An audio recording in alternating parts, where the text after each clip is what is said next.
these two sections, likes or dislikes, these should be talking points for you. So if the interviewer kind of looks at a dislike and he finds it intriguing. So I remember one of our friends had written the number 7, dislikes the number 7, and it's kind of interesting. Post that, we were called to our group exercise room. So now group exercise is different than group discussion. This is a tip that I want to give. Don't be negative about your past. Anything that you've done in your past, don't be negative about it. So when they asked me about my engineering, I kind of told them that how engineering had empowered.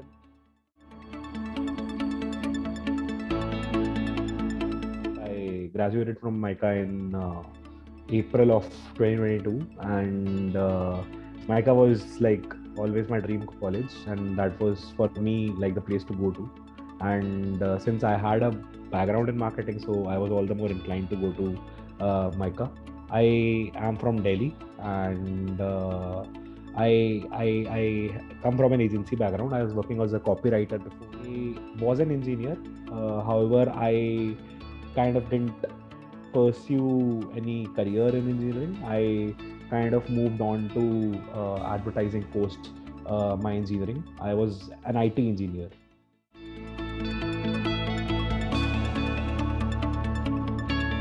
I am from Delhi, as I said, and my GEPI center was, I guess, ITC Welcome Hotel in Dwarka.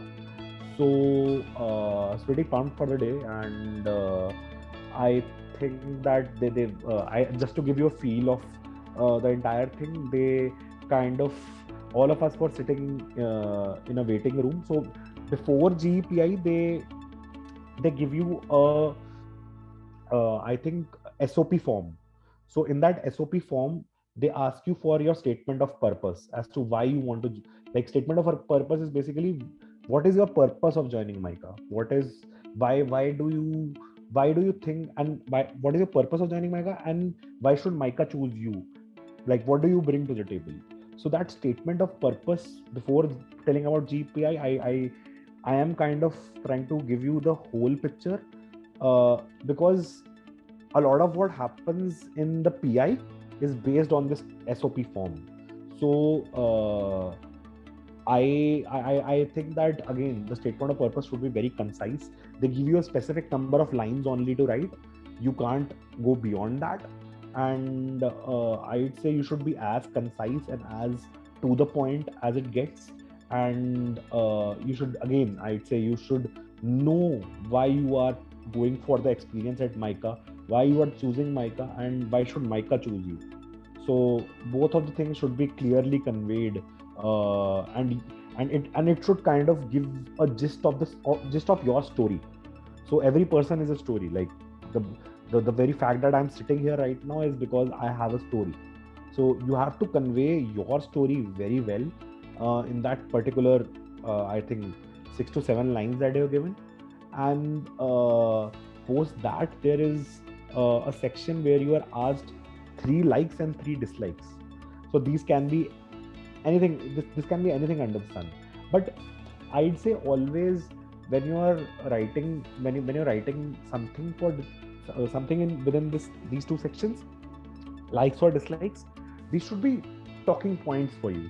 So if the interviewer kind of looks at a dislike and he finds it intriguing. So I remember one of our friends had written the number 7, dislikes the number 7, and it's kind of interesting. Like it's a talking point. Like it can get somebody very intrigued about you. Like why number 7? Why do you hate the number 7? So and then you can kind of, it kind of is a door for you to initiate that conversation which you want to initiate with the interviewer. It kind of offers you an opportunity to drive the interview.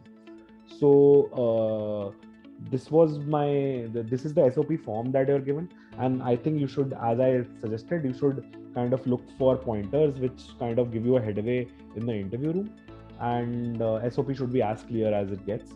and so we were called in a room. Our SOP forms were collected.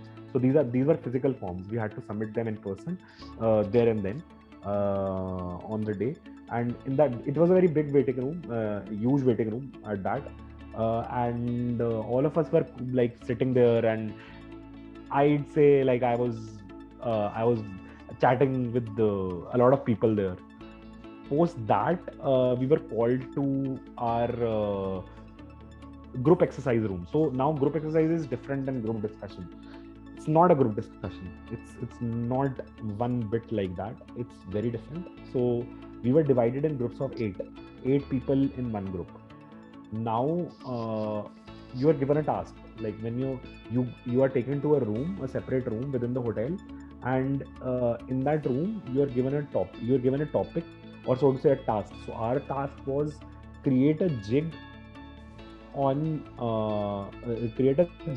representing a boardroom scene of a travel company which has been affected due to the recent COVID outbreak.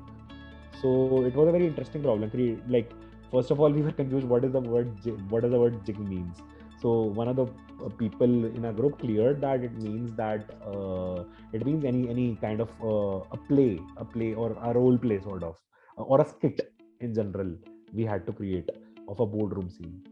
So I remember there were two professors from MICA who were there, and they told us that we're not going to, like, you can't ask us anything.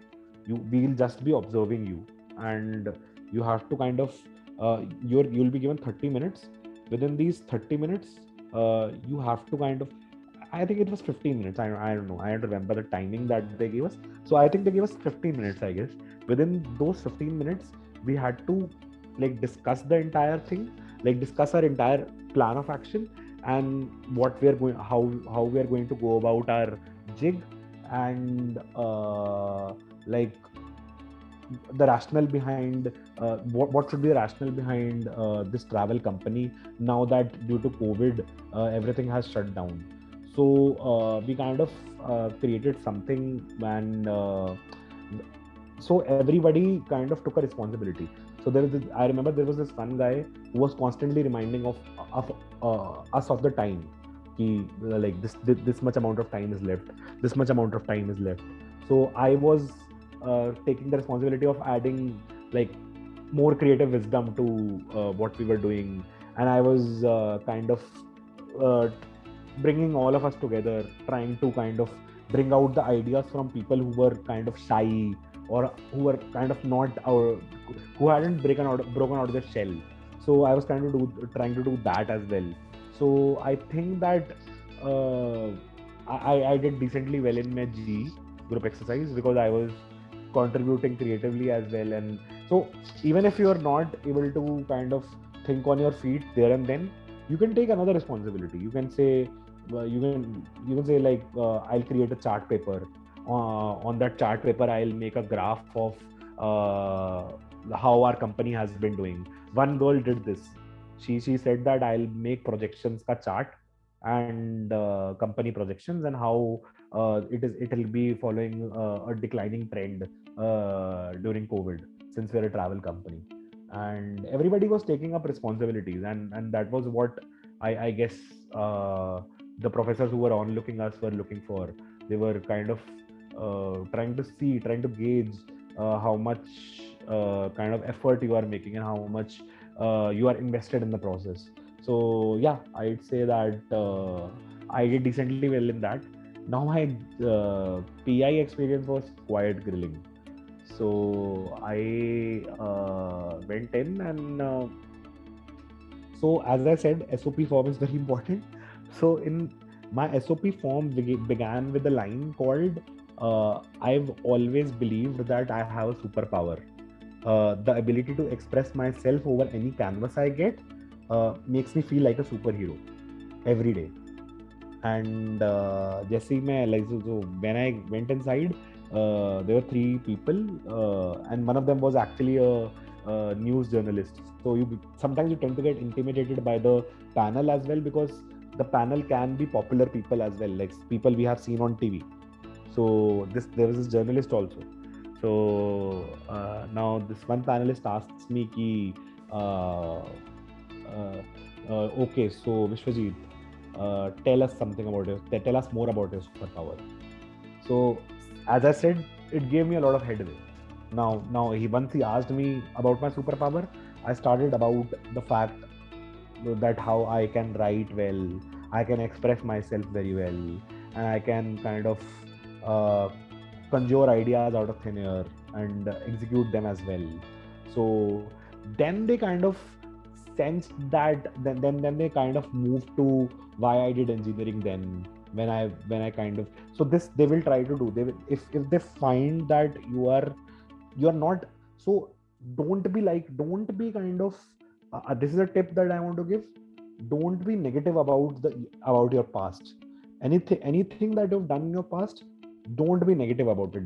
So when they asked me about my engineering, I kind of told them that how engineering had empowered me with problem solving skills. It had given me a mindset which kind of uh, like enabled me to solve problems.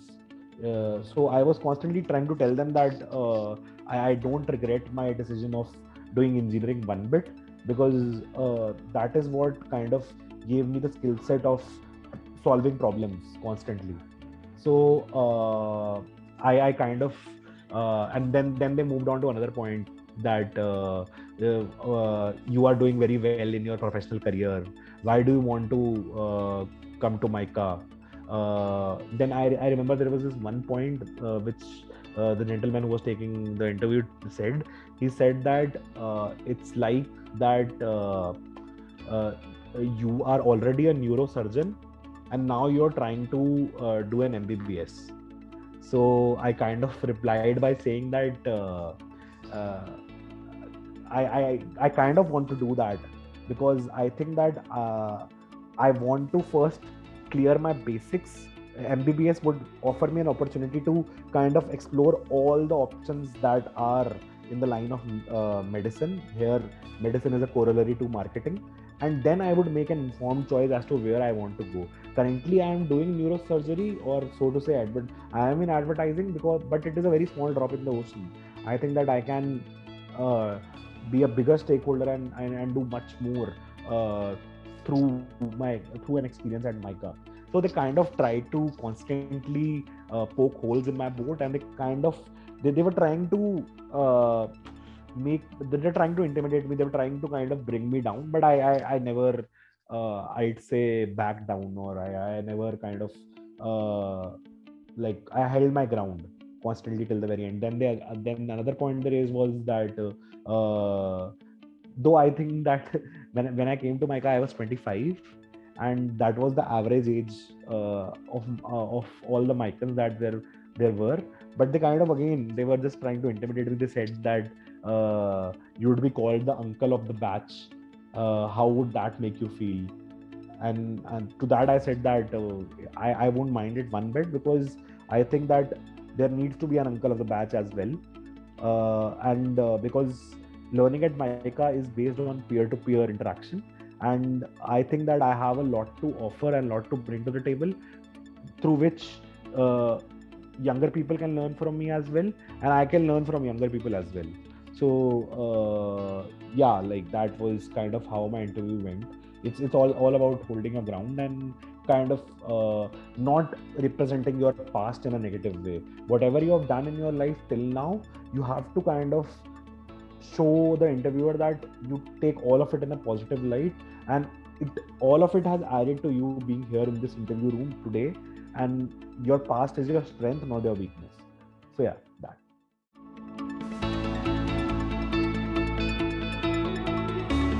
uh, like it's the place to be if you're passionate about marketing. If you want to build a career in marketing, MICA is the place to be at, and the kind of exposure that you'll get, it's unparalleled.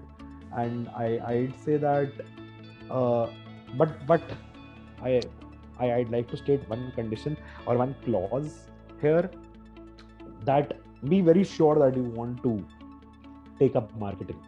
If you're sure about that, then don't think twice. just come to MICA, and like if you're getting the opportunity, just come to MICA, and the experience will change your life. So yeah.